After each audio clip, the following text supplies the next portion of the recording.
오늘은 마가복음 강의 예수의 삶 제자의 길 78번째 시간입니다. 함께 나눌 말씀의 제목은 부활의 소식을 위한 때입니다. 꽤 긴 시간 동안 주일마다 마가복음을 묵상해 왔습니다. 그런데 이제 그 마지막 장에 이르게 되었습니다. 마지막 마가복음 16장은 예수님의 부활 사건에 대해서 아주 간략하게 서술합니다. 마가복음뿐만 아니라 신약의 모든 복음서가 예수님의 십자가 죽음과 그리고 부활을 기록하고 있습니다. 모든 복음서에 기록된 이 부활 관련 내용의 특징이 있는데 매우 짧다는 겁니다. 비교적 다른 내용에 비해 봤을 때 매우 짧습니다. 하지만 복음서에 기록된 예수님의 모든 행적은 부활의 시간을 위해 필요한 것이라고 해도 과언이 아닙니다. 결국 이 부활을 말하고 부활을 보여주기 위해서 복음서 전체의 내용이 그쪽으로 향하고 있다는 말씀입니다. 예수님의 부활은 초대교회가 태동할 때부터 지금까지 그리고 앞으로 교회가 존속하는 모든 시대에 걸쳐서 우리 믿음의 이유와 목적을 형성하는 최고의 신앙의 절정입니다. 신앙의 최고의 절정이라는 말은 부활이 없이는 기독교가 존재하지 않는다는 의미입니다. 사도 바울은 예수님의 부활이 우리가 믿는 기독교 신앙의 심장이라는 것을 강조합니다. 고린도전서 15장 17절부터 19절까지 말씀인데요, 우리 천천히 읽겠습니다. 그리스도께서 다시 살아나신 일이 없으면 너희의 믿음도 헛되고 너희가 여전히 죄 가운데 있을 것이요 또한 그리스도 안에서 잠자는 자도 망하였으리니 만일 그리스도 안에서 우리가 바라는 것이 다만 이 세상의 삶뿐이면 모든 사람 가운데 우리가 더욱 불쌍한 자이리라. 아멘. 그는 부활이 없으면 우리의 믿음이 헛되고 또 소망도 헛되다고 말합니다. 심지어 부활이 없으면 우리는 망한 사람이고 불쌍한 사람이라고까지 말합니다. 이처럼 예수님의 부활은 우리가 믿는 신앙의 핵심 중의 핵심입니다. 그런데 오늘 함께 읽은 마가복음 16장은 이처럼 중요한 예수님의 부활 사건을 몇몇 여인들의 경험을 통해서 보여주는 것으로 대신합니다. 당시의 여인들은 그렇게 중요하게 여겨지지 않았던 문화였는데 그 여인들의 경험을 통해서 예수님의 부활을 보여주는 겁니다. 이 여인들은 예수님의 시신을 보려고 무덤에 갔습니다.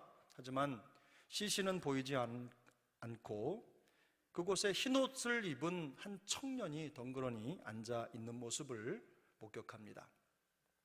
그 청년은 깜짝 놀란 여인들에게 예수가 살아나셨다는 것을 확인시켜 준 뒤에 갈릴리로 가서 그 소식을 전하라고 명령합니다. 하지만 여인들은 이런 상황에 너무 놀란 나머지 무서워서 아무 말도 하지 못합니다. 이것이 오늘 본문 전반적인 내용입니다. 아이러니한 것은 이 여인들에게서 예수님의 부활 소식에 대한 어떤 기쁨이나 환희나 어떤 감격이 전혀 보이지 않는다는 것입니다. 오늘 본문 1절부터 3절을 우리 천천히 읽어보겠습니다. 1절부터 3절입니다.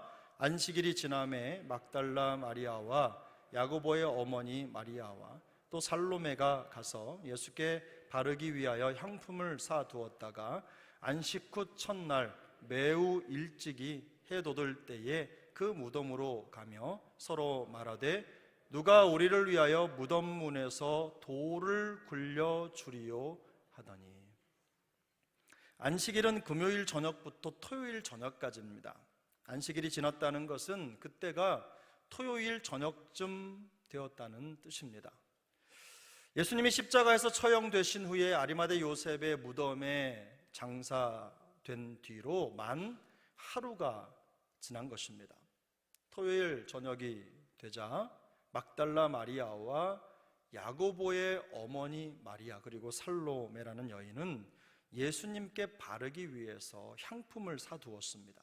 당시에 이 향품은 왕족처럼 살았을 때 존귀하게 여김을 받았던 사람들에게 사용되는 향수라고 합니다. 그러니까 그 사람이 죽으면 그 몸에 바른 값비싼 향료인 거죠. 그들이 예수님의 시체에 향품을 바르려고 했다는 것은 많은 물질이 아깝지 않을 만큼 예수님을 귀중히 여겼고 사랑했다는 것을 의미합니다. 그럼에도 죽은 지 하루가 지난 시신에 향품을 바르는 것은 쉬운 일이 아닙니다. 더구나 시체를 쌓아놓은 세마포를 벗기고 향품을 바를 생각을 했다는 것은 보통의 용기로는 할 수 없는 일입니다. 당시 근동아시아 지역의 기후를 감안한다면 시체가 이미 부패하기 시작했을 것이기 때문입니다. 안식 후 첫날 이 여인들은 그럼에도 불구하고 미리 준비해둔 향품을 가지고 사랑하고 존경했던 예수님의 무덤으로 갔습니다. 하지만 그들에게는 또 다른 걱정이 있었습니다. 무덤 입구를 막고 있는 큰 돌덩이 때문입니다. 여인들의 힘으로는 꿈쩍도 하지 않는 큰 돌덩이를 어떻게 치워야 할지 걱정이 되었습니다. 이런 걱정과 함께 무덤으로 향하는 이 여인들의 모습에서 사랑하는 예수님에 대한 그 존경의 마음을 읽을 수가 있습니다. 더구나 그토록 사랑하고 존경하는 예수님이 십자가 위에서 죽어가시는 광경이 잊혀지지 않아서 눈물이 앞을 가렸을 것입니다. 참 귀한 마음입니다. 아름다운 모습입니다. 그러나 이들의 모습 어디에도 예수님의 부활에 대한 기대는 보이지 않습니다. 향품을 사서 장례식을 준비했다는 것은 이들이 예수님의 부활을 전혀 기대하지 않았다는 또 다른 증거입니다. 그리고 이것은 예수님께서 그토록 강조하신 말씀과도 너무 거리가 먼 행동이었습니다. 참으로 신실해 보이는 이 여인들의 행동은 사실은 헛된 것입니다. 예수님의 가르침에서 완전히 벗어났기 때문입니다. 착하고 선한 행동이 항상 하나님의 마음에 정확하게 들어맞는 것은 아닙니다. 진리가 보여주고 가르쳐주는 대로 행하는 것이 더 중요합니다. 이 여인들의 행동에서 우리가 놓쳐서는 안 되는 중요한 것이 있습니다. 본문 2절인데요. 우리 2절 한 번 더 읽겠습니다. 안식 후 첫날 매우 일찍이 해 돋을 때에 그 무덤으로 가며. 안식 후 첫날은 예수님이 십자가에서 죽으신 지 3일째가 되는 날입니다. 본문이 제시하는 안식 후 첫날 매우 일찍이 해 돋을 때, 바로 그 시간은 예수님의 죽음을 애도하고 마무리하지 못한 장례의식을 위한 때가 아닙니다. 이 시간은 십자가에서 죽은 예수님이 죽음을 이기시고 다시 살아나셨다는 깜짝 놀랄 소식을 위한 때입니다. 주님께서는 제자들을 가르치시며 또 인자가 사람들의 손에 넘겨져 죽임을 당하고 죽은 지 3일 만에 살아나리라고 말씀하셨기 때문입니다. 무덤에 도착한 여인들은 무덤을 막고 있던 돌덩이를 어떻게 치워야 될지 걱정을 했습니다. 그러나 이 걱정도 헛된 것입니다. 본문 4절입니다. 눈을 들어본 즉 벌써 돌이 굴려져 있는데 그 돌이 심히 크더라. 그들이 무덤에 도착했을 때 이미 그 돌덩이는 치워져 있었습니다. 성경은 그 돌이 심히 컸다고 묘사합니다. 한두 사람이 옮길 수 없는 큰 돌이라는 뜻입니다. 그런데 무덤 입구를 막았던 돌덩이가 옮겨진 것은 이들이 예수님의 시체를 볼 수 있도록 하나님이 하신 일이 아닙니다. 이들이 예수님의 시체를 보도록 이 돌덩이를 치운 게 아니에요. 거기엔 다른 의도가 있습니다. 이것은 여러가 조금만 생각해 봐도 금방 알 수 있는 일인데요, 예수님의 부활이죠. 부활하신 예수님은 돌문이 열려야 무덤에서 나올 수 있는 분이 아닙니다. 죽음을 이기시고 부활하신 하나님이 돌문 하나 때문에 무덤에 갇혀 계실 분이 아니라는 말씀입니다. 그러면 돌문이 열렸다는 것은 누구를 위한 것입니까? 바로 부활을 믿지 못하는 이 여인들을 위한 하나님의 배려입니다.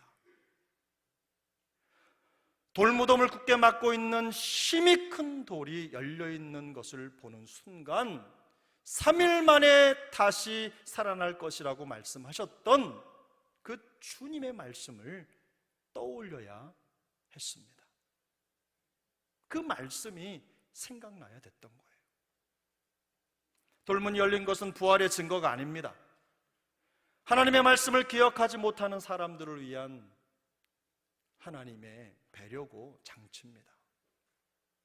현실에 집착한 나머지 지극히 좁고 옹색한 생각에 갇혀서 살아가기 때문에 더 큰 하나님의 일을 생각하지 못하는 우리를 위해 하나님께서 돌문을 치워놓으신 것입니다. 하나님은 우리가 하나님의 놀라운 일을 기대하면서 살기를 원하십니다. 예수 그리스도의 부활이 단지 우리의 신앙의 핵심이라는 것을 아는 것 중요합니다.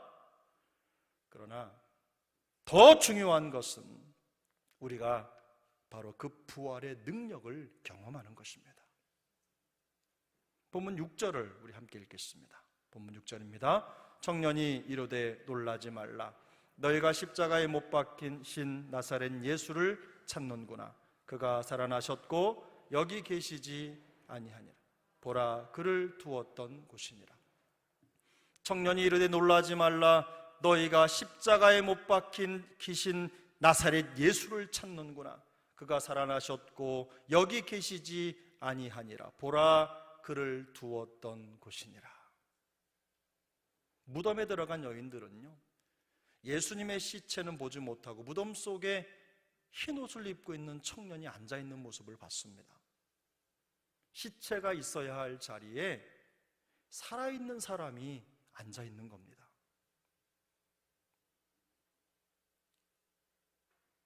어머, 깜짝 놀래라. 이런 정도로 지나갈 수 있는 일이 아니란 말이에요. 이런 정도로 어이구 놀랬잖아, 이런 정도로 지나갈 수 있는 일이 아니에요. 이 사건이 너무 놀랄 만한 일 아닙니까? 까무라쳐서 뒤로 자빠질 상황이 된 것입니다. 그때 무덤에 앉아있던 천사 청년이 말합니다. 놀라지 말라. 너희가 십자가에 못 박히신 나사렛 예수를 찾는구나. 그가 살아나셨고 여기 계시지 아니하니라. 보라, 그를 두었던 곳이니라. 예수님이 부활하신 겁니다. 그 청년은 놀라서 정신 차리지 못하는 여인들에게 이 예수님의 부활 소식을 전해줍니다. 청년은 예수님에 대해서 두 가지로 설명을 합니다. 하나는 십자가에 못 박히신 예수라는 표현입니다. 또 다른 하나는 나사렛 예수라는 표현입니다. 십자가에 못 박히신 나사렛 예수라는 표현이죠. 근데 이 표현은요, 사실 당시 예수님이 어떤 취급을 받았는지를 단적으로 보여주는 내용입니다. 예수님은 나사렛이라는 시골 출신이셨습니다. 당시 유대인들은 나사렛 사람들을 멸시했습니다. 무시했습니다. 아주 깔봤습니다. 예수님의 제자가 된 빌립이 나다나엘이라고 하는 사람을 찾아가서 예수님을 소개합니다. 예수님을 소개할 때 요셉의 아들 나사렛 예수라고 말했습니다. 그러자 나다나엘은 나사렛에서 무슨 선한 것이 날 수 있겠느냐라고 말하면서 무시합니다. 그런데다가 십자가에 못 박혔다는 것은 두말할 것도 없습니다. 세상 기준으로 보면 십자가에 못 박힌 나사렛 사람이라는 조건은요, 자랑할 것이 못 됩니다. 되려 흉입니다. 한마디로 보잘것도 없다는 뜻이기 때문입니다. 별 볼 일 없는 사람이라는 의미를 담고 있기 때문입니다. 그런데 그 뒤에 이어지는 말이 더 중요합니다. 그가 살아나셨고 여기 계시지 아니하니라. 그가 살아나셨고 여기 계시지 아니하니라. 무슨 말입니까?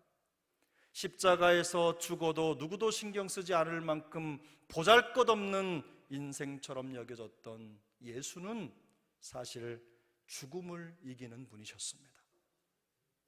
그는 죽음을 이기고 생명으로 부활하신 하나님이셨습니다. 그가 살아나셨다라는 말을 직역하면 그가 살려졌다 이런 뜻입니다. 어색하시죠? 수동태예요. 예수님이 벌떡 일어난 게 아니라 예수님을 일으켜 세운 다른 힘이 있다는 겁니다. 누가 하셨습니까? 하나님이 하셨습니다. 하나님이 이 일을 이루셨다는 것을 나타내는 것입니다. 하나님에 의해서 새로운 생명이 부어졌다는 뜻입니다. 죽음을 이기시고 부활하신 예수님은 결코 별 볼 일 없는 사람이 아닙니다. 만일 부활이 없었다면 세상은 우리 주님 예수를 십자가에 못 박혀 죽은 보잘것없는 나사렛 사람이라고 기억했을 것입니다. 그러나 예수님은 부활하셨습니다. 죽음을 이기시고 부활하셔서 우리의 영원한 구세주가 되셨습니다. 하나님이 이 모든 일을 행하셨습니다. 예수님의 부활은 마술이 아닙니다. 창조주 하나님의 역사입니다. 왜냐하면 부활은 모든 것을 새롭게 하는 하나님의 창조 사건이기 때문입니다. 그래서 신약의 기자들은 이 부활 사건을 새로운 창조 역사로 해석하고 그 사실을 많은 성도들에게 가르쳤습니다. 대표적으로 사도 바울이 이렇게 말합니다. 고린도후서 5장 17절입니다. 그런즉 누구든지 그리스도 안에 있으면 새로운 피조물이라. 이전 것은 지나갔으니 보라 새 것이 되었도다. 함께 읽겠습니다. 그런즉 누구든지 그리스도 안에 있으면 새로운 피조물이라. 이전 것은 지나갔으니 보라 새 것이 되었도다. 아멘. 사도 바울은 예수님의 십자가와 부활 사건을 하나님의 창조 사역과 똑같은 것이라고 선언합니다. 새로운 피조물이라는 것은 새롭게 지어졌다는 뜻입니다. 새롭게 창조됐다는 뜻입니다. 태초에 하나님은 말씀으로 천지를 창조하셨습니다. 그러나 지금은 우리 구주 예수 그리스도의 십자가와 부활을 통해서 그 창조 역사를 계속해 가시는 겁니다. 부활은 기독교 신앙의 근원일 뿐만 아니라 모든 그리스도인들을 새 것이 되게 하는 하나님의 창조 역사입니다. 그런데 이 놀라운 부활의 역사가 그를 믿는 모든 믿는 자에게 그대로 적용이 되는 것입니다. 누구든 부활을 경험하지 못하면 십자가에 못 박힌 나사렛 사람처럼 별 볼 일 없는 인생이 될 것입니다. 그런 인생에 불과합니다. 그러나 부활을 경험한 사람은 다릅니다. 상황이 달라집니다. 부활을 믿는 우리는 결코 보잘것없고 그저 그런 인생이 아닙니다. 쉽지 않은 인생의 여정에서 때로는 실패하고 때로는 넘어지며 폼나는 성공을 이루지 못하며 산다고 해서 결코 무시해도 좋은 그런 인생이 아닙니다. 왜냐하면 우리는 예수 그리스도의 부활을 믿고 그 부활을 경험한 사람들이기 때문입니다. 부활은 실패한 인생을 다시 일으키는 하나님의 능력입니다. 주님은 지금도 무너지고 낙심한 인생이 부활의 소식을 듣고 다시 일어서서 부활의 삶을 살기를 바라십니다. 여러분 7절을 같이 보겠습니다. 7절 함께 읽습니다. 가서 그의 제자들과 베드로에게 이르기를 예수께서 너희보다 먼저 갈릴리로 가시나니 전에 너희에게 말씀하신 대로 너희가 거기서 배우리라 하라 하는지라. 아멘. 이것은 부활하신 주님께서 천사를 통해 전해주신 첫 번째 말씀입니다. 예수님의 부활하신 예수님의 첫 번째 말씀이죠. 여기에는 아주 중요한 의미가 담겨져 있습니다. 첫 번째, 부활하신 주님은 실패한 제자들을 용서하셨습니다. 주님은 여인들에게 제자들과 베드로를 찾아서 부활의 소식을 전하라고 말씀하셨습니다. 제자들과 베드로를 다시 찾으셨다는 것은 그들이 십자가에서 보였던 참혹한 믿음의 실패를 용서하셨다는 것을 의미합니다. 주님은 우리가 실패한 채로, 낙심한 채로, 아무런 소망이 없는 채로 사는 것을 원하지 않으십니다. 지나간 이전 것에 얽매인 삶이 아니라 부활의 능력으로 다시 일어나서 부활의 새 삶을 살기를 원하십니다. 두 번째, 부활하신 주님은 우리를 부활을 전하는 사명자로 부르십니다. 주님은 두려워 떠는 여인들에게 가라고 말씀하셨어요. 가서 부활의 소식을 전하라고 하십니다. 놀라서 두려워 도망치지 말고 주님이 말씀하신 것을 기억하고 부활의 증인이 되라고 말씀하십니다. 앞서가시는 주님을 따라 부활의 소식을 전하는 자가 되라고 말씀하시는 것입니다. 주님은 부활을 믿는 우리에게도 동일하게 말씀하십니다. 과거의 실패에 집착하지 말고 부활의 능력으로 다시 일어서라고 말씀하십니다. 가서 부활이 증인이 되라고 말씀하십니다. 온 세상에 부활의 생명과 기쁨을 전하는 부활의 전파자가 되라고 말씀하고 계신 것입니다. 기독교는 부활의 종교입니다. 여러분 이거 믿으십니까? 부활이 없으면 기독교가 없습니다. 부활이 없으면 성도도 없습니다. 부활이 없으면 신앙도 없습니다. 부활이 없으면 우리의 미래도 없습니다. 우리가 매주 모여서 예배하는 주일이 바로 예수님이 부활하신 안식 후 첫날입니다. 우리가 매주 지키는 주일은 영적으로 보면 예수님의 시체를 두었던 돌무덤을 막았던 그 돌덩이에요.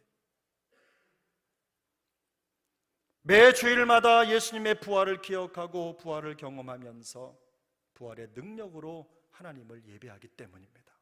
우리는 주일을 만나면 예수님의 부활을 생각합니다. 우리는 주일을 만나면 부활의 능력을 다시 새롭게 덧입습니다. 지난 주간 어떤 삶을 살았든 상관없이 주일을 만나 하나님을 예배하는 동안 우리의 삶의 부활의 새 생명이 채워지는 것입니다. 예수님의 십자가와 부활을 경험한 우리는 결코 보잘것없는 인생이 아닙니다. 십자가에 못 박힌 나사렛 예수께서 부활의 영광을 우리에게 허락하시고 예수 그리스도를 부활의 영광으로 옮기신 하나님께서 그 부활의 능력으로 우리를 온전한 새 것으로 지으셨기 때문입니다. 그러므로 예배 드릴 때마다 이 부활을 기억할 수 있기를 바랍니다. 실패했을지라도 부활의 능력으로 다시 일어서시기를 축복합니다. 우리를 새로운 피조물로 창조하신 우리 구주 예수 그리스도의 부활을 통해 온전한 새 것이 되어서 살 수 있기를 축복합니다. 날마다 숨 쉬는 순간마다 부활의 능력으로 살고 부활의 생명을 전하는 부활의 사명자가 될 수 있기를 우리 구주 예수 그리스도의 이름으로 축복합니다. 우리 가슴에 손을 얹겠습니다.